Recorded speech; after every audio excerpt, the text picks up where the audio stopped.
Mesdames et messieurs, bonsoir et merci de votre fidélité à votre télévision régionale Prestige pour être au diapason de l'actualité d'ici et d'ailleurs. Et vous avez raison, le journal. Au sommaire de cette édition, à quelques jours de la célébration de l'Aïd el-Kébir, l'approvisionnement en moutons semble résolu selon des éleveurs trouvés au Daral de Ersan, situé dans la commune de Thiès-Est. La députée apériste de Thiès, Maïmouna Sen, a tenu un point de presse ce mercredi pour dénoncer la défiance des fondements de la République par une frange de l'opposition. Et puis, les aviculteurs du Sénégal dénoncent la pénurie et la hausse du prix de l'aliment de volaille. Ils ont battu le macadam hier, mercredi, à Thiès. Les échos sur l'international et la page sportive mettront fin à ce rendez-vous d'information. Le développement, c'est après ceci.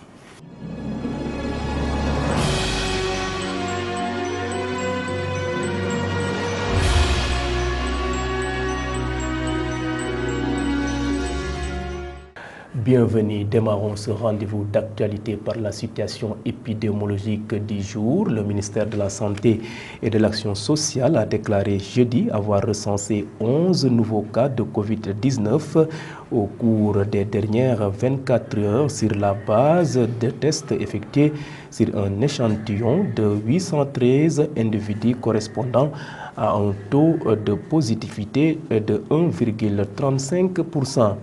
Un parmi les nouvelles infections provient de l'étranger et a été enregistré à l'aéroport international Blaise Diagne de Diass, indique le dernier bulletin du ministère de la Santé et de l'Action sociale consacré à l'évolution de la pandémie dans le pays.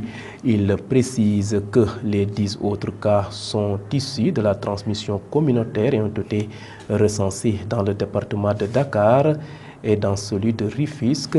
Le bulletin signale qu'aucun cas grave n'a été enregistré lors des dernières 24 heures, tandis que 9 patients ont été contrôlés négatifs et déclarés guéris.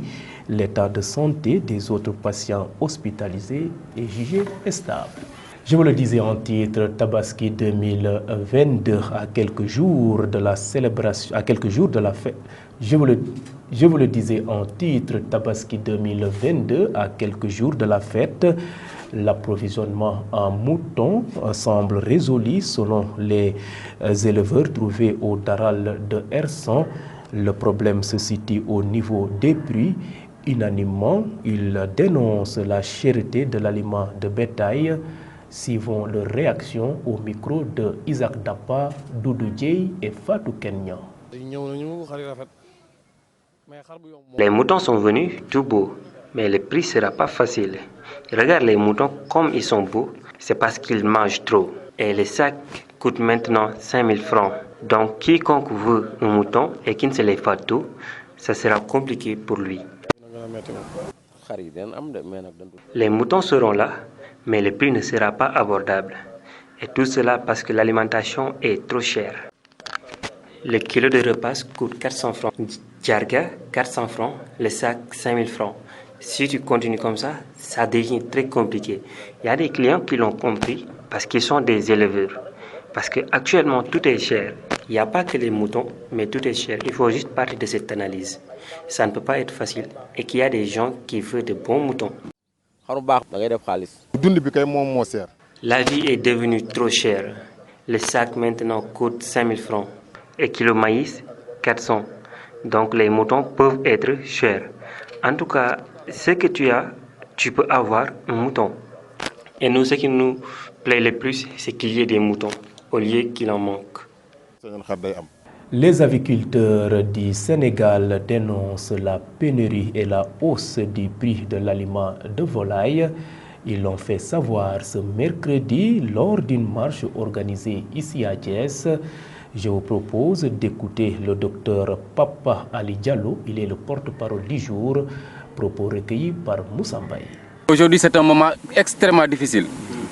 Les gens, ils ont abandonné aujourd'hui les, comment on appelle encore, les poulaillers pour une bonne cause. Parce que la situation est catastrophique, plus que catastrophique. Aujourd'hui, pratiquement, le tiers de l'ensemble des élèves ont abandonné. Ceux qui sont ici, c'est les rescapés, c'est ceux qui restent. Pour plusieurs raisons. Le mot d'ordre aujourd'hui, c'est l'aliment qui coûte cher. C'est l'aliment peut-être qui est de moindre qualité.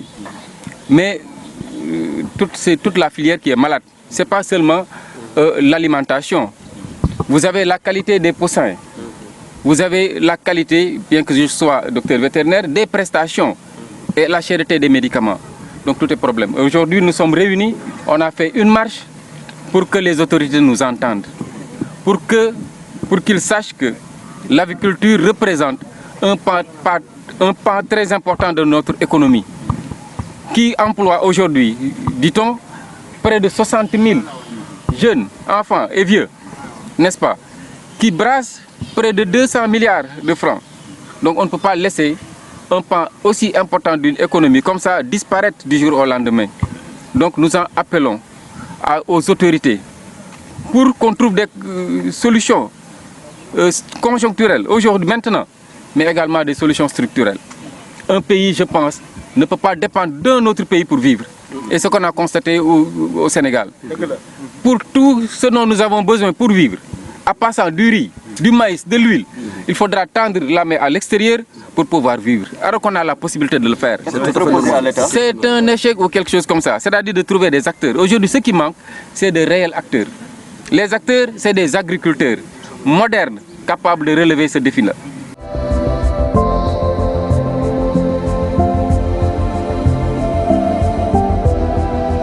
Société dans cette édition, la toute nouvelle ministre de la Santé et de l'Action sociale a rencontré mardi le personnel de l'hôpital Mame Abdoul Aziz Sy Dabakh de Tivaouane.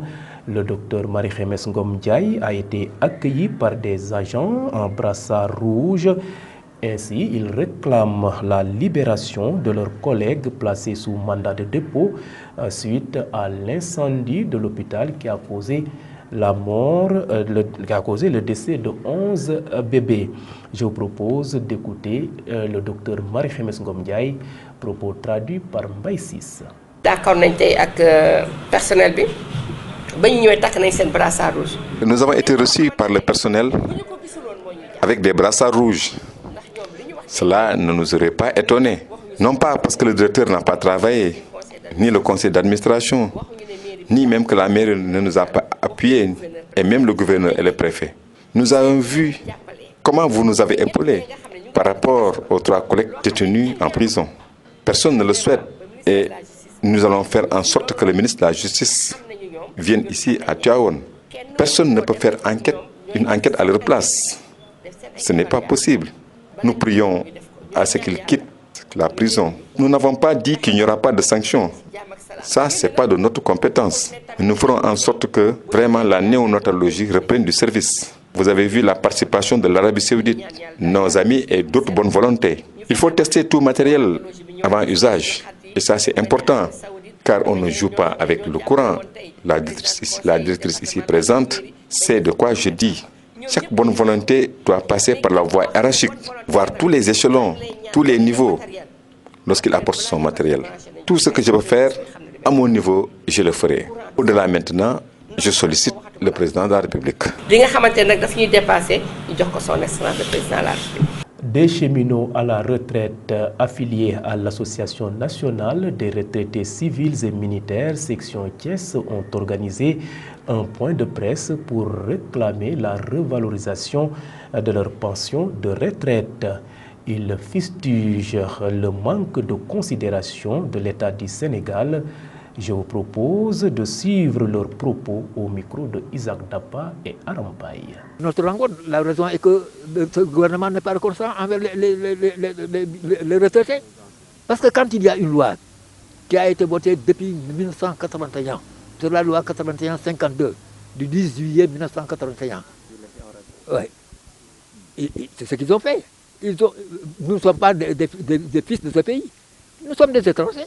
Ils nous considèrent comme des étrangers. Parce que quand ils ont à faire des avantages, ils le font à une simple portion de Sénégalais. Le reste est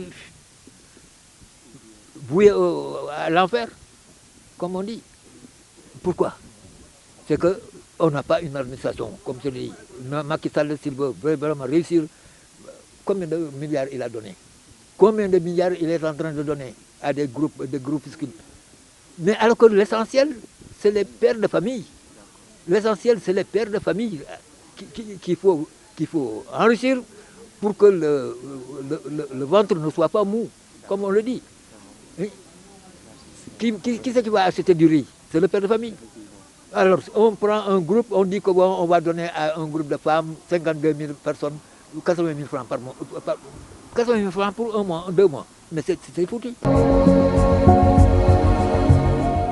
Et à présent, parlons politique. La députée apériste Maïmouna Sen a tenu un point de presse hier mercredi pour dénoncer la défiance des fondements de la République par une frange de l'opposition amenée par Ousmane Sonko. Alors que le pays est sur la voie de l'émergence, menacé de mettre en péril les acquis démocratiques et inacceptables. Je vous propose d'écouter Maïmouna Sen au micro de Ahmadou Bambali et Chefal. Notre pays, le Sénégal, est aujourd'hui à la croisée des chemins dans sa marche irréversible vers l'émergence. En effet, il s'est toujours illustré par la maturité de sa classe politique et de ses régulateurs sociaux qui ont toujours su, à chaque fois que l'occasion s'est présentée. Cette posture nous a valu une reconnaissance mondiale comme modèle de démocratie. Aujourd'hui, on peut avec force affirmer que notre pays n'a jamais réuni autant d'atouts pour atteindre l'émergence. Ce résultat tangible est l'œuvre d'un homme. Je veux nommer le président Macky Sall. C'est dans ce contexte plein d'espoir que nous sommes traversés par des formes d'extrémisme sans précédent initiées par certaines composantes de la classe politique de notre pays. Dans l'histoire démocratique du Sénégal, il est tout à fait inédit qu'un leader de parti légal constitué et connu, Ousmane Sonko pour ne pas le nommer, et ses acolytes se permettent d'afficher ouvertement leur option de mettre en cause les fondements de la République pour une attitude assumée et défiant systématiquement à l'égard des institutions de notre République. Dans cette logique, le pseudo-leader ne rate aucune occasion pour tenter de déstabiliser, pour tenter d'installer le chaos dans notre pays, invitant même ses partisans à s'attaquer à tous ceux qui ont le courage de ne pas penser comme eux.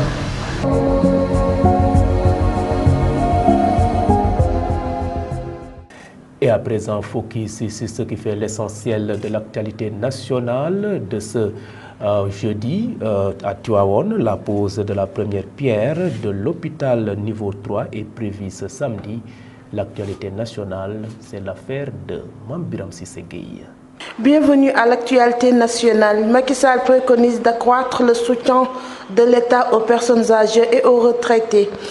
Le chef de l'État qui préside le Conseil des ministres a demandé au ministre de la Santé et de l'Action sociale d'organiser des concertations sur la prise en charge des besoins spécifiques d'accompagnement sanitaire et social des personnes âgées. De même, il a demandé au ministre chargé du Travail, du Dialogue social et des relations avec les institutions de vulgariser les mesures engagées par l'État pour améliorer durablement le système de gestion des pensions et des prestations sociales délivrées aux retraités. Toujours par rapport au Conseil des ministres, distribution de 115 000 lampadaires solaires, Macky Sall prône la diligence. Le chef de l'État a demandé au ministre du Pétrole et des Énergies, Sophie Gladimon, à engager les diligences nécessaires au lancement effectif de la seconde phase du programme des lampadaires solaires, indique le communiqué du Conseil des ministres. Le texte précise que cette seconde phase du programme concerne 115 000 unités qui seront réparties selon le critère d'équité sur l'ensemble des communes du Sénégal. Le communiqué souligne qu'il a aussi insisté sur la relance des programmes d'alphabétisation dans les langues nationales. Nous terminons avec la pose de la première pierre du nouvel hôpital de Tivaouane, niveau 3, prévu ce samedi. Le président de la République a annoncé au cours du Conseil des ministres tenu ce mercredi 22 juin qu'il procédera le samedi 25 juin 2022 à la pose de la première pierre du nouvel hôpital de niveau 3 de Tivaouane. C'est en marge de la visite qu'il y effectuera à l'occasion du centenaire de la disparition de Seydi El Hadji Malick Sy, lit-on dans le communiqué du Conseil des ministres ce mercredi 22 juin 2022. C'était tout pour l'actualité nationale. À l'étranger, Emmanuel Macron a appelé mercredi 22 juin lors d'une allocution télévisée les partis politiques français à bâtir des compromis nouveaux. L'actualité internationale porte la signature de Ramatoulaye Cissé. Au Mali, selon la Constitution, le colonel Assimi Goïta dispose de 2 semaines pour promulguer le texte, un délai qui peut être ramené à 8 jours en cas d'urgence, selon une publication du constitutionnaliste malien Brahima Fomba. Cette nouvelle loi électorale est capitale pour le Mali et pour les autorités de transition qui attendent démontrer avec ce texte leur volonté d'avancer vers un retour à l'ordre constitutionnel et ainsi convaincre la CEDEAO de lever, lors du sommet du 3 juillet prochain, les sanctions économiques qui frappent le Mali depuis le début du mois de janvier. En République démocratique du Congo, plus de 61 ans après son assassinat, le cercueil de Patrice Lumumba a été ramené mercredi 22 juin sur la terre de ses ancêtres, 2 jours après la restitution par la Belgique à la République démocratique du Congo d'une dent. Seul reste de la dépouille du héros de l'indépendance, Monsieur le Premier ministre, la police nationale et les forces armées de RD Congo sont rangés pour vous rendre les hommages à l'occasion de votre retour au village natal, a solennellement déclaré un policier au garde à vous devant le cercueil à son arrivée à l'aérodrome de Tchumba. En France, Emmanuel Macron a appelé mercredi 22 juin, lors d'une allocution télévisée, les partis politiques français à dire jusqu'où ils sont prêts à aller pour bâtir les compromis nouveaux, tout en excluant l'option d'un gouvernement d'union nationale. Il faudra bâtir des compromis, des enrichissements, des amendements, mais le faire en toute transparence à ciel ouvert dans une volonté d'union et d'action pour la nation qui concerne toutes les forces politiques, a dit le chef de l'État, qui s'exprimait pour la première fois depuis le second tour des élections législatives qui a privé le camp présidentiel d'une majorité absolue à l'Assemblée nationale. Mesdames et messieurs, c'en est tout pour l'actualité internationale.